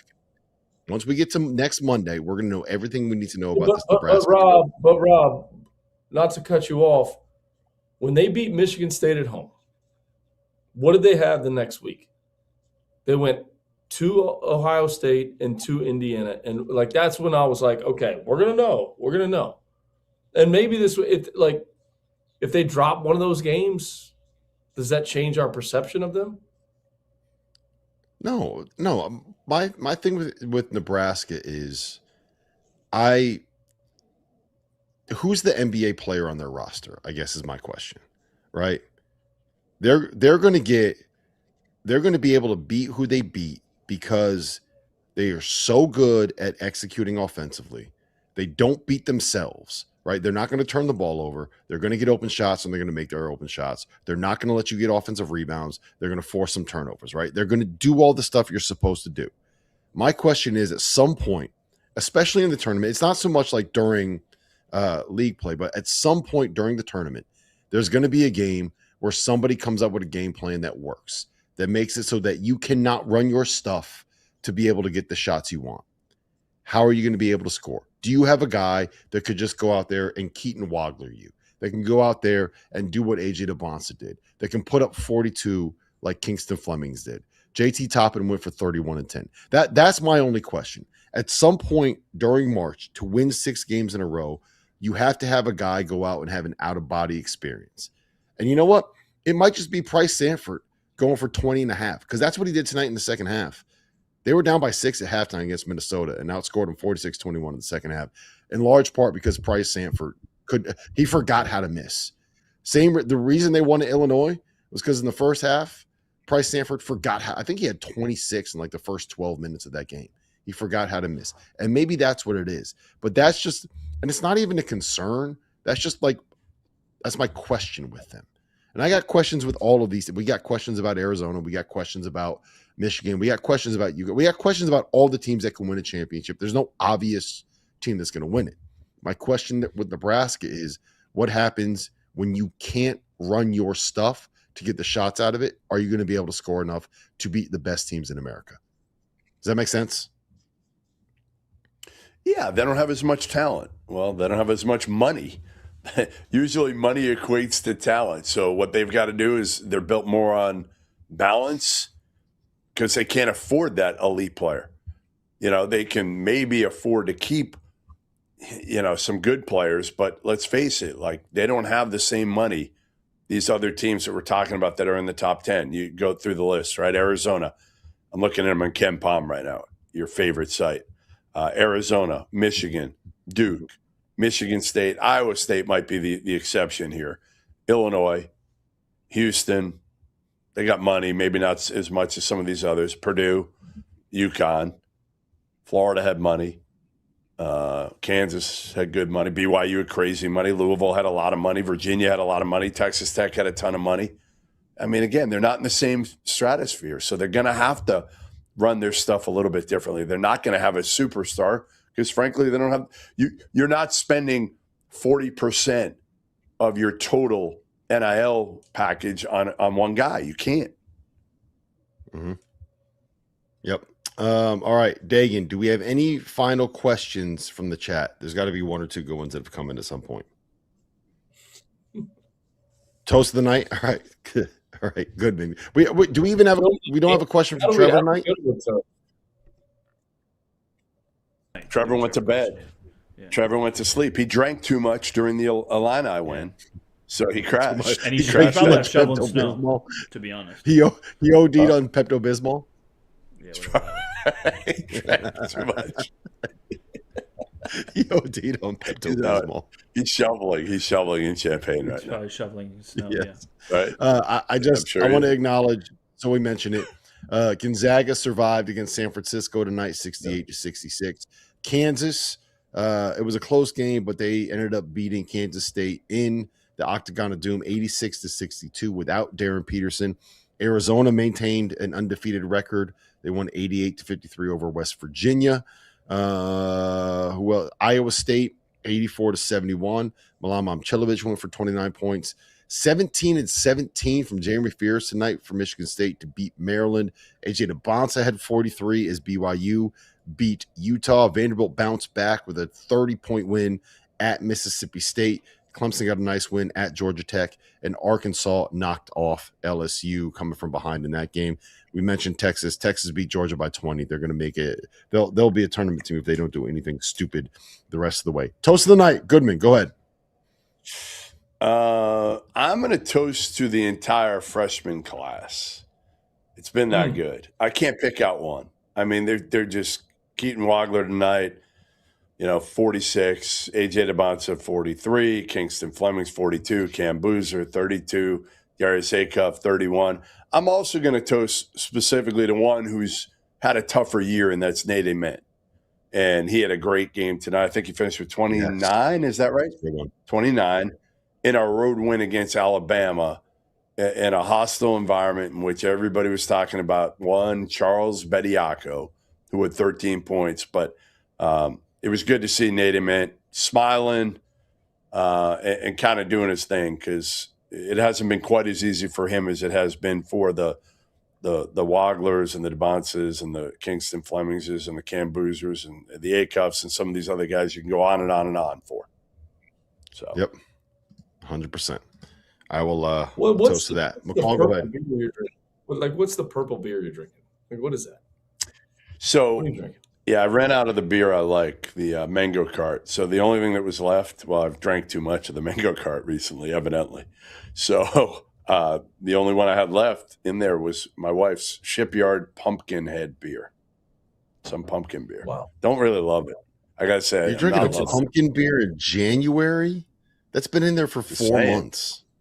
It was in there. Whatever. It was the only one left. There's the only one left. Yeah, maybe it's Shipyard's a Boston beer too, and you're drinking it in Charleston? Oh, just saying, it was the only thing left. Oh, how skunked is that thing? Walk down the street and buy a 6-pack of Coors Light. What is wrong with you? I was gonna, but I figured I was told by Dagan to be on at 10:15. Not everybody shows up at 10:24. I show up at 10:15. I was working on my mic. Hey, Goodman. McCall walked down the street to get his checks mixed. That's what it was. He had to get his checks mixed. That's probably true. There you go. Oh, that stuff is so good, dude. The Gardettos. Oh, I love it's that. Okay. All it's a little stale here at the Courtyard Marriott in Stanford, where apparently I just keep looking over my shoulder. Is it going to start snowing soon? Like, what's going on? At least you're not at the red roof like RC last night. Yeah, this pains me to say this. I got to toast Stephen Pearl for being able to go on the road and get that win. Listen, we were just talking about John Shire. Like, I know these guys are well compensated, but they're not easy jobs.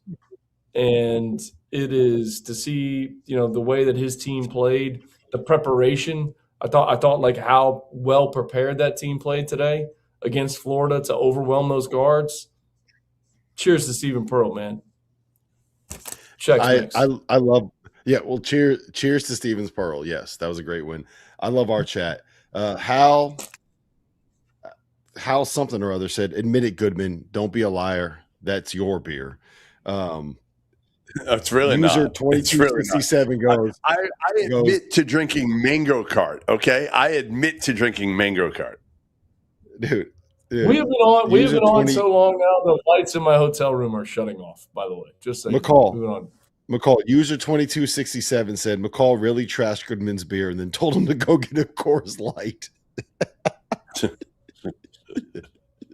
Darn right I did. Oh man, I got a couple. First one is Archie Miller, 74-65 win over George Mason today. Big win for Arch, Field of 68 alum. He got a win the same day that Sean Miller got a win.